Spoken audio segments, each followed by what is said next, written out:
Mulheres serial killers é um tema que me interessa muito. E essa mulher em específico ficou conhecida como a vovó sorridente e ela enganou centenas de pessoas. Pausa na programação. Vocês estão preparados para uma semana de vídeo longo? Para isso, eu quero pedir de novo a ajuda de vocês. A gente tá na reta final do TikTok Awards. Precisa ser selecionado 5 finalistas, então queria pedir muito para vocês votarem na categoria TikTok me fez assistir. É só ir lá na categoria, o link vai estar aqui na descrição do vídeo. Vocês votem em mim, vocês podem votar quantas vezes vocês quiserem. Fiquem aí votando enquanto vocês assistem o vídeo. É muito importante para mim. Não sei se vocês sabem, mas eu comecei a minha carreira no TikTok. Então eu não ia estar aqui no YouTube se não fosse por causa deles. Enfim, quero muito ter a chance esse ano. Então quem puder ir lá deixar um votinho, conto com vocês. E agora, chega de enrolação. Bem-vindos a mais um vídeo do canal. Se você gosta de conteúdo assustador, bizarro, misterioso, você tá no lugar certo. Toda semana tem pelo menos 3 vídeos longos, todo dia tem vídeo curto, então tem muito conteúdo pra vocês. Se você gosta desse tipo de conteúdo, não esquece de deixar seu like, se inscrever no canal, comentar outros temas que vocês querem ver aqui. As fontes e os créditos estão sempre na descrição do vídeo. E pro caso de hoje, uma das fontes que eu usei é o livro Lady Killers, que eu já mostrei algumas vezes aqui no canal. Tem várias mulheres serial killers, e o caso da Nanny Doss, que a gente vai falar, é um dos mais famosos. Eu já tava há um tempo pensando em fazer, então, finalmente estamos aqui. E é isso. Gente, vocês viram que eu tô com uma franjinha? Eu me gostei muito com essa franja. Talvez eu até corte ela um pouquinho menos, mas corte um pouquinho mais, pra deixar ela menor. Mas enfim, é isso. Sem mais enrolação, bora pra história.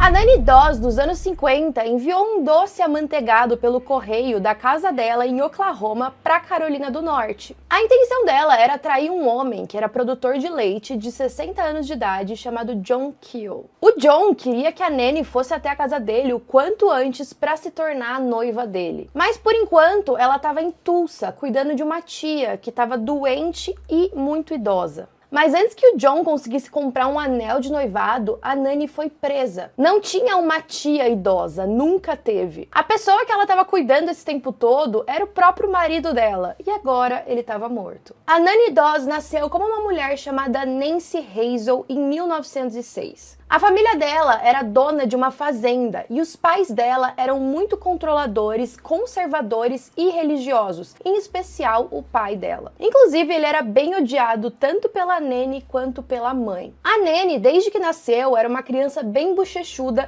e ela ficou caracterizada por ter os dentes da frente separados. Ela gostava muito de ler histórias românticas, só que o pai dela, que era bem controlador, impedia ela de conhecer qualquer garoto, ela não podia se maquiar, nem colocar uma roupa que ele considerasse muito sensual. E vocês sabem que para aquela época qualquer decotezinho, qualquer coisa já era mostrar muito da pele. E ela também não podia ir em nenhum baile, nenhuma festa que acontecia na região. Mas apesar disso, ela não deixava de atrair os olhares dos garotos. Quando ela tinha 15 anos, as coisas mudaram. Ela foi obrigada a largar a escola e ajudar os pais trabalhando na fazenda, porque eles estavam passando por uma situação de muita pobreza. Então ela passava o dia todo dela lá. Para surpresa da Nanny, um belo dia, um homem chegou se candidatando para trabalhar na fazenda. O nome dele era Charlie Braggs, e como a Nanny nem tinha contato com muitos outros caras fora daquele ambiente, ela acabou ficando mais próxima do Charlie. Eles logo foram gostando um do outro, tendo aquele romancezinho. O Charlie achou a Nanny muito bonita, disse que ela era divertida, tinha um corpo interessante. E o pai da Nanny, pela surpresa dela, também gostou do Charlie. Então, quando ele conversou com o pai dela para poder ficar com ela, ele aprovou a união dos dois. Eles acabaram se casando logo e com o tempo, Charlie foi percebendo alguns defeitos da Nanny, que são comuns, todo mundo tem,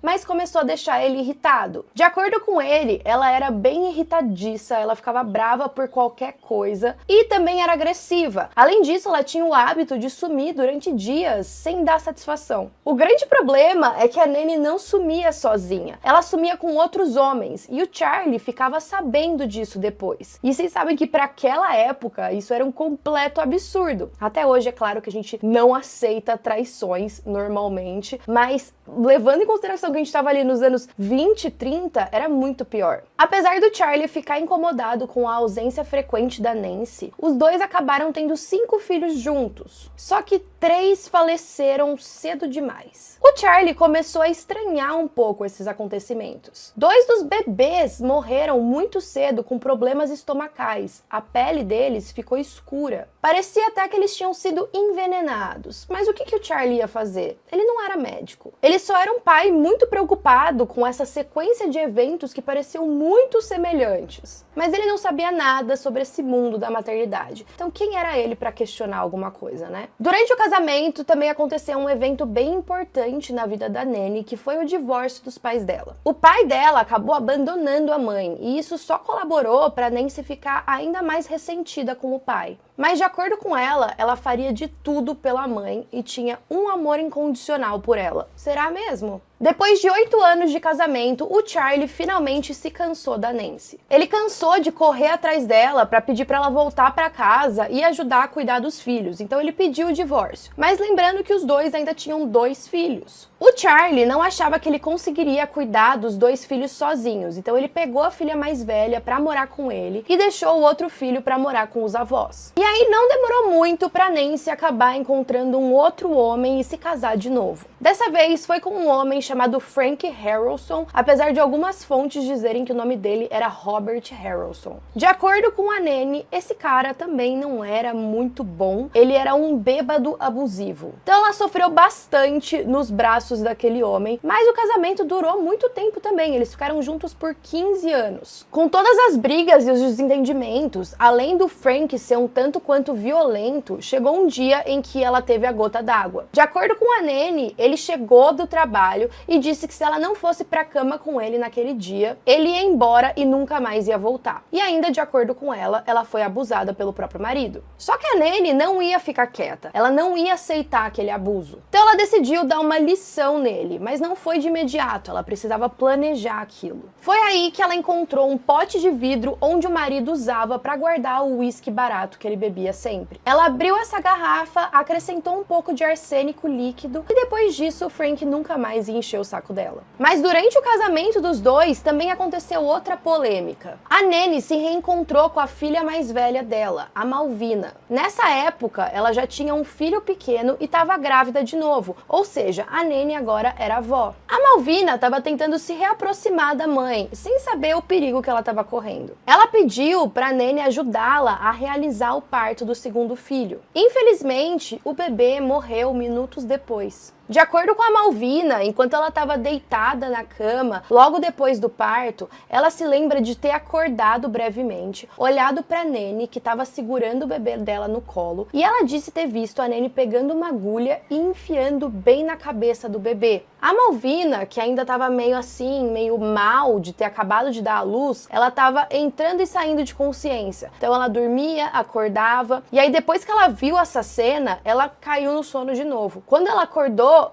procurando o bebê, desesperada. E aí o marido dela entrou no quarto e disse que infelizmente a criança tinha morrido no parto. Só que ela se lembrava vagamente desse tal pesadelo que ela teve, da mãe dela matando o próprio filho. E aí ela questionou a Nanny sobre aquilo. Mas a Nanny falou, não, foi só um pesadelo, estava meio mal, lógico que não aconteceu nada. Infelizmente ele faleceu depois do parto, ele não conseguiu continuar. E a Malvina pareceu acreditar e confiar bastante na mãe. Ela não questionou muito essa história e ela achou que realmente tinha sido um pesadelo. Só que vocês lembram que a Malvina ainda tinha um filho? Pouco depois, esse outro filho também faleceu e a morte dele foi dada como asfixia. E o grande problema foi que a suspeita de ter asfixiado o filho caiu sobre a Malvina. Ninguém desconfiava da Nanny e também ninguém tinha evidências ou provas para que ela estivesse fazendo qualquer coisa. Depois que a Nanny perdeu o marido dela, o Frank, infelizmente, eu acredito que naquela época também era bem difícil você detectar o envenenamento por arsênico no corpo. Eu não sei se é um daqueles tipos de veneno que fica quase que indetectável, mas ninguém pareceu desconfiar dela, ou muito menos acreditar que a morte do Frank tinha sido por conta de um homicídio. Parecia que ele tinha falecido de causas naturais. Nossa, bebia muito, do nada teve um infarto. Só que a Nanny, depois de um tempo sozinha, estava decidida que ela não ia continuar assim. Logo, ela se casou de novo. O novo marido se chamava Harley Lanning. Ele era descrito como um mulherengo. E como a Nanny tinha esse padrão, ele também era chegado em uma bebida alcoólica frequente. De acordo com a Nanny, teve um momento em que ela estava fora da cidade, quando Harley decidiu dar uma festa, regada a bebida, mulheres na casa deles. Até os vizinhos teriam reclamado e isso atraiu a polícia até a casa. E a Nanny também desconfiava que nessa festa ele estava com outras mulheres. E de novo, ela não ia aguentar aquilo calada. Em 1952, o Harley também faleceu. E a causa da morte era insuficiência cardíaca. Nossa, olha que coincidência! Mais um marido morrendo por um infarto. E em seguida, a sogra da Nanny também faleceu. Do nada. Algo muito importante de mencionar é que nesse tempo todo, quando os maridos da Nanny faleciam, ela estava recebendo seguros, dinheiros deles de aposentadoria, ela estava recebendo uma grana. É claro que ninguém desconfiava de nada, afinal é normal que a mulher receba o dinheiro depois da morte do marido. E além disso, ela era uma pobre vó que estava sofrendo com tantas perdas ao mesmo tempo. A Nanny decidiu se mudar para a casa da irmã dela, a Dove, e aí pouco tempo depois essa irmã também faleceu, apesar de que a irmã já estava doente há algum tempo. Nesse ponto, a Nanny já estava cansada dos relacionamentos que ela tinha. Ela sempre caía no mesmo padrão, eram sempre homens que não agradavam ela o suficiente e acabavam fazendo alguma coisa errada. Então ela decidiu uma nova abordagem. Com $5, ela se inscreveu em um negócio chamado Diamond Circle. Era basicamente os aplicativos de relacionamento que a gente tem hoje, mas de tempos passados. Era um clube de correspondências que reunia pessoas solitárias. Então, todos os meses, ela recebia uma lista de homens solteiros que ela poderia se corresponder através de cartas. E foi lá que a Nanny conheceu um cara chamado Richard Morton. O Richard morava no Kansas e ele era descrito como um homem muito bonito e enigmático. No dia 21 de janeiro de 1953, depois de algumas trocas de cartas e também alguns encontros, o Richard escreveu para o Diamond Circle solicitando que eles tirassem o nome dele e da Nanny das correspondências. Isso porque os dois tinham se casado e ele também mencionou que ele era muito grato ao clube. Ele disse, nas palavras dele, que nunca teria conhecido uma mulher tão doce e maravilhosa se não fosse por aquele meio, e acrescentou que os dois estavam muito felizes juntos. Parecia que agora tudo ia dar certo, o Richard e a Nanny estavam muito apaixonados. Acontece que em algumas ocasiões o Richard saía de casa e sumia o dia todo. Quando ele saía pela manhã, ele colocava as melhores roupas dele. E depois do trabalho, ele ia pro salão de bilhar. A Nanny começou a ficar desconfiada. Por que ele tá se arrumando tanto assim pra sair? Pra trabalhar ainda mais? Em uma ocasião, o Richard viajou. E aí, quando ele voltou, a Nanny foi tentar fuçar e ver se ela descobria alguma coisa. No meio das roupas dele, ela encontrou um par de anéis. Junto com esses anéis, também tinham alguns papéis relacionados à penhora de joias. E aí ela chegou na conclusão mais óbvia, ele estava traindo ela. Então ela pensou que se ele estava viajando e traindo ela, ela podia fazer a mesma coisa. Então ela foi, só que ela voltou para casa com uma garrafinha de veneno. Assim que ela chegou em casa, ela preparou um café para os dois, e é claro que ela colocou aquela garrafa de veneno no café dele, que ele tomou com gosto. Um detalhe muito importante é que no tempo em que o Richard estava fora, a mãe dele morava com o casal e ela também morreu envenenada. Então assim, agora a gente tinha 3 maridos que morreram e outras mortes misteriosas em volta daquilo. Mas ninguém parecia desconfiar de nada. A Nanny era muito o estereótipo de uma vovozinha sorridente e feliz. E não se enganem, ela era considerada muito divertida, ela fazia várias piadinhas, ela parecia estar sempre de bom humor. Então quem ia desconfiar que uma mulher, uma avó que dá vontade de você abraçar, estava cometendo crimes assim? Ninguém. Era só uma coincidência do destino. Era só algo terrível que estava acontecendo na vida dela e apesar disso ela parecia sempre conseguir manter o bom humor. E aí finalmente ela se casou uma 5ª vez. O 5º marido dela se chamava Sam Doss. Foi só com ele que a Nanny decidiu mudar o sobrenome, e aí ela passou a se chamar Nanny Doss. O Sam era finalmente um sujeito pacífico que não gostava de bebida e também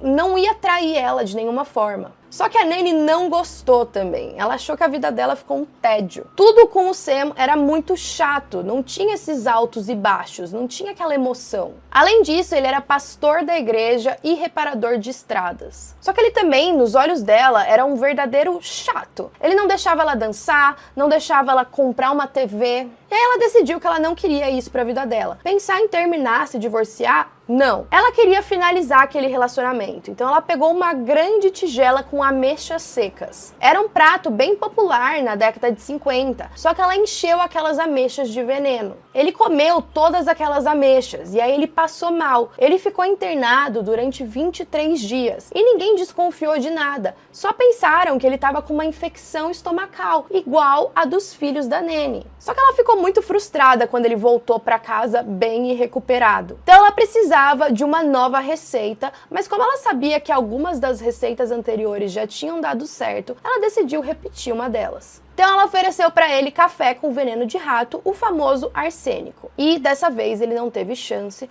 o Sam faleceu. Foi com a morte do Sam que as coisas finalmente começaram a desandar para Nanny. O médico achou aquilo muito estranho. Ele sabia que o Sam tinha acabado de se recuperar de uma infecção estomacal e agora ele estava morto, não fazia sentido. Então ele falou para a esposa dele que ele só enterraria o corpo se eles fizessem uma autópsia antes. A Nanny aceitou sem protestar, o que era estranho, parecia até que ela estava se divertindo com aquela história. Ela até disse que era muito importante que eles descobrissem a causa da morte do marido, porque algo assim poderia matar outra pessoa. Quando eles examinaram o corpo dele, eles descobriram que lá dentro tinha o suficiente para matar 18 homens. Então, no dia 26 de novembro de 1954, a Nanny foi levada para a delegacia pela suspeita de matar o quinto marido. Só que os policiais se surpreenderam com o bom humor dela. Até o detetive do caso mencionou que ela era muito falante. Ela falava o tempo todo, contava vários casos e ela fazia a delegacia toda se divertir. Só que ela nunca falava sobre o caso dela ou dos maridos, ela contava outras histórias. Depois de 24 horas de interrogatório, ela admitiu ter matado Sandoz com veneno. Depois disso, ela ficou uma semana sendo interrogada e ela ria de cada denúncia que surgia sobre ela. As pessoas começaram a ligar os pontos. No momento em que ela decidiu confessar o primeiro crime, ela achou melhor confessar todos. Ela disse que foi casada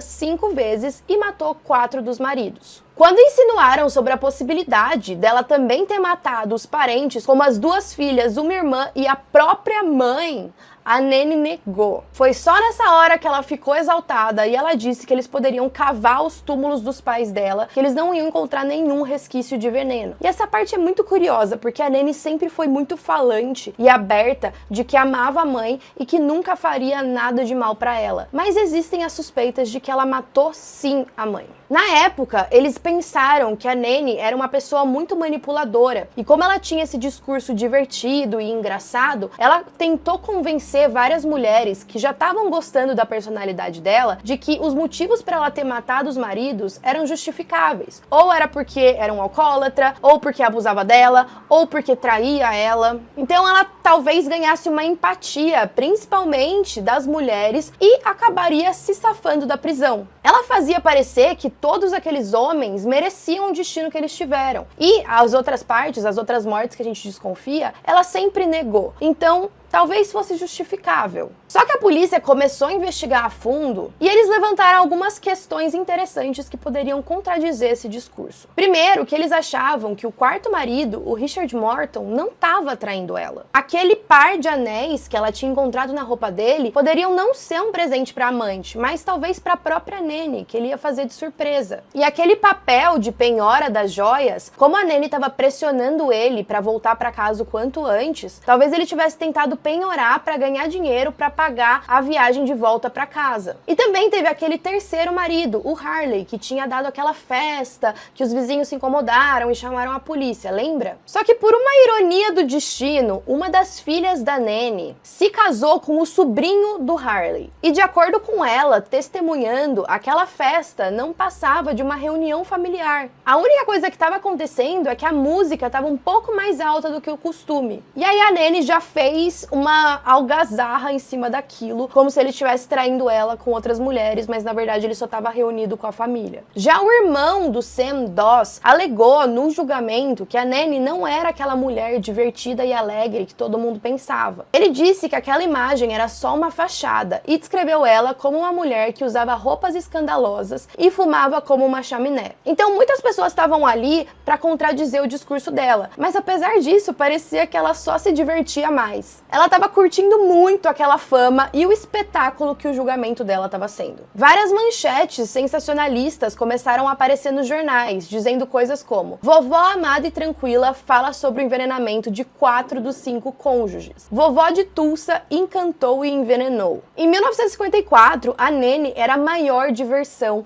para todas as mulheres. Ela era uma paródia perfeita das donas de casa. Ela também tinha uma aparência bem dócil, ela usava um colar de pérolas, um óculos de gatinho. E ela também tinha aquele estereótipo de uma mulher que estava obcecada por encontrar o amor. Mas quando as coisas davam errado, o fim mais óbvio e menos sofrido era se vingar do homem matando ele. Só que quanto mais ela falava em público, é claro que mais ela se complicava. Os advogados estavam praticamente implorando para ela calar a boca, e quanto mais corpos eram desenterrados, mais as coisas ficavam complicadas. E no meio de todas essas mortes surgiu uma grande revelação. Depois de exumarem o corpo da mãe da Nanny, eles descobriram que estava cheio de arsênico. A Nanny tentou se defender, dizendo: eu ficaria de joelhos e sairia rastejando pela minha mãe. Mas parecia que aquilo não era verdade. Em dezembro de 1954, um juiz determinou a internação da Nanny em um hospital psiquiátrico para ser avaliada a condição mental dela. E ela achou aquilo maravilhoso. Toda vez que ela ia receber os médicos, ela se arrumava como se fosse receber uma presença ilustre. Ela também dizia para eles que os pensamentos dela eram muito conturbados por conta de um acidente que ela sofreu na infância, quando ela tinha só 7 anos de idade. E essa é uma parte muito importante para esse caso. Ela sofreu um acidente quando estava andando de trem com a mãe. O trem parou abruptamente e ela acabou batendo a cabeça. Depois que isso aconteceu, ela disse ter uns pensamentos meio conturbados, ela não conseguia pensar muito claramente, além de sofrer de fortes dores de cabeça a vida toda. E vocês sabem que tem muitas histórias, principalmente de serial killers, que batem a cabeça quando